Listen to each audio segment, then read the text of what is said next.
Hey gamers, Aksu here. Are you starting to feel that, whether you like it or not, it's time to spend some serious time in the deep desert? You've watched my getting started video, you're determined to farm for tier 6 upgrades, and you've learned firsthand how the Coriolis Storm drives a lot of weekly activity.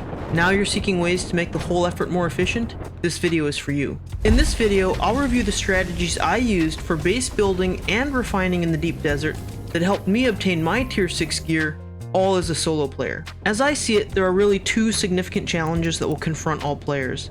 The first is moving in and out of the deep desert every week. You need to make this process as manageable as possible, or the grind of simply moving could fuel your burnout on this game. And number two is that, especially for solo players, more than anything else for your tier 6 crafting, spice sand and spice melange will gatekeep your progression. In order to advance your progression as fast as possible, you're really going to want to build a base in the deep desert. But you are going to need to develop good logistics to support having that base. If you're moving in and out of this place every week, efficiency is critical. I believe these things will help you the most. First, a small, compact base. Pure function, no frills. Just what you need to park your vehicles, repair, refine, and have temporary storage. Second is a solido replicator. This is your key to quick setup of your base. Number 3 is the assault ornithopter. It has larger storage capacity than the scout. In your progression so far, you really should have farmed enough duraluminum to research and build this vehicle. A full Mark V assault with storage and booster modules is the best way to start. Yes, on the assault ornithopter, you can have both booster module and storage. A key difference though is that you may not use your vehicle backup tool to store the assault ornithopter. The solido replicator is a great tool to get your base set up quickly. This tool makes a blueprint copy of the sub-fief property. At launch, this tool only made blueprints of the building construction components, the walls, the floors, etc.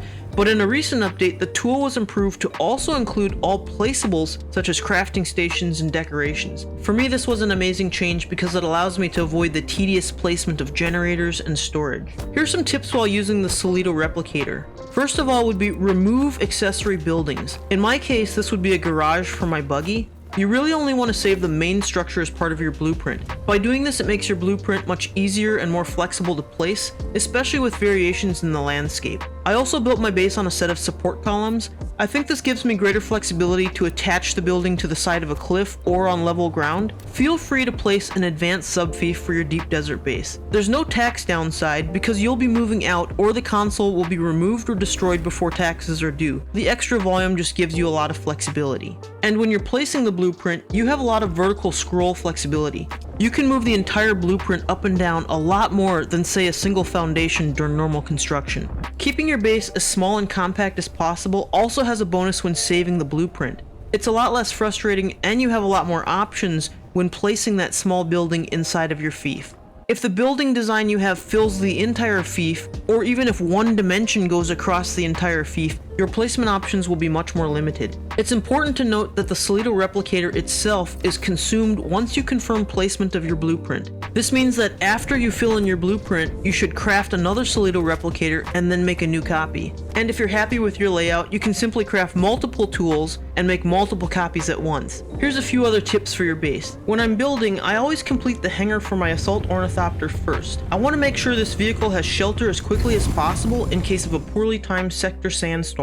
As I mentioned in my Need to Know Mechanics video, base shields drop whenever there's a sector sandstorm in the area, and in turn that sandstorm will damage your structures. Here's a comparison of granite versus plastone in the PvE portion of the deep desert. I built these columns on day 2 after the reset, so this wasn't even a full week of storm exposure. For me, it's not worth the risk of having my granite columns crumble, so just for safety, I would opt to build with plastone no matter what. Do note that damaged structures only return a portion of the original build materials when you demolish them, so you will need additional plastone to rebuild your blueprint. Also, for items like turbines and wind traps that need to be exposed to the air, you can still build a shelter with an open side to prevent these material losses from sandstorm damage. Also, when you move out, keep your building materials separate. When you're hauling, keep track of those base materials. When I get back to Haga Basin, I store these in separate containers, and I change the output circuit on these containers to an unused circuit, so that any construction or crafting I do won't accidentally draw materials from these storage containers. Now these materials that I need to set my base back up are all ready to pack up and return to the deep desert after the server reset. When building, I find that fuel cells and scrap metal can generally be obtained quite easily around your build site, so there's really no need to transport these heavy materials unless you have extra room. room. It's that time, guys.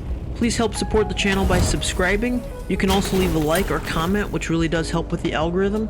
And if you happen to be interested in live gameplay, I do stream weekly on Twitch, and I really do appreciate your support. Thank you so much, guys. All of that stuff about building efficiency, it's really important.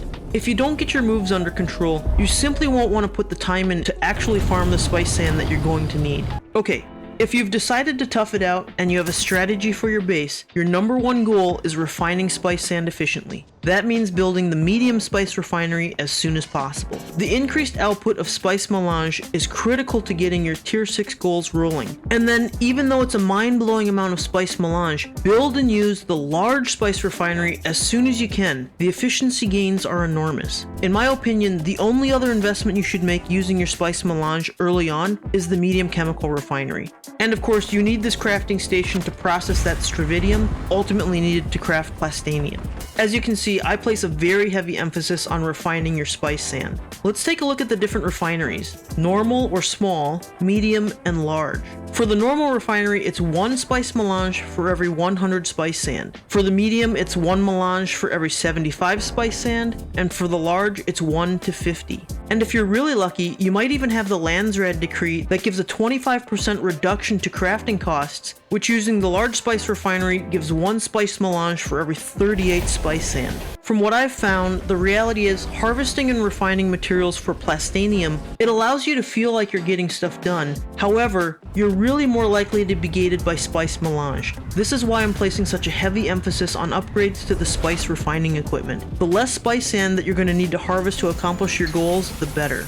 As I mentioned in my getting started video, a recent game update has made harvesting both titanium and stravidium both trivial and safe. At the time I was progressing, I felt that refining plastanium was going to be a similar challenge, still less than spice sand, but there was enough scarcity in these materials to warrant investments to improve my refining output. For this reason, I did prioritize building the large ore refinery and crafting the Mark 6 cutter ray for my buggy. However, now with the abundance of both titanium and stravidium on the shield wall, I wouldn't make the same investments. While the large ore refinery and harvesting with the buggy does make it more efficient, you really can get the same amount of output with just a few more rounds of easily acquired inputs. I just chalk it up to a little more grind, and I can do that. Certainly, once you're swimming in spice melange, you're welcome to throw open the reserves and live the good life making all of these upgrades.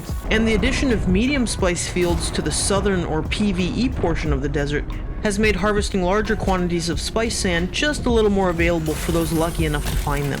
The change towards abundance on the shield wall would also change my strategy for base location. I would refine all of my plastanium and spice on the A row. I'd build right next to the deep desert entrance and exit point. This way the flight times to and from Haga Basin would be really short. The time needed for that weekly move out and move in cycle would be dramatically reduced. Out on rows D or E, I would set up just a small storage shack. Really just a place to deposit that spice sand while staying close to the potential spice plumes. And then I would probably bring the assault ornithopter to haul spice back to my refinery.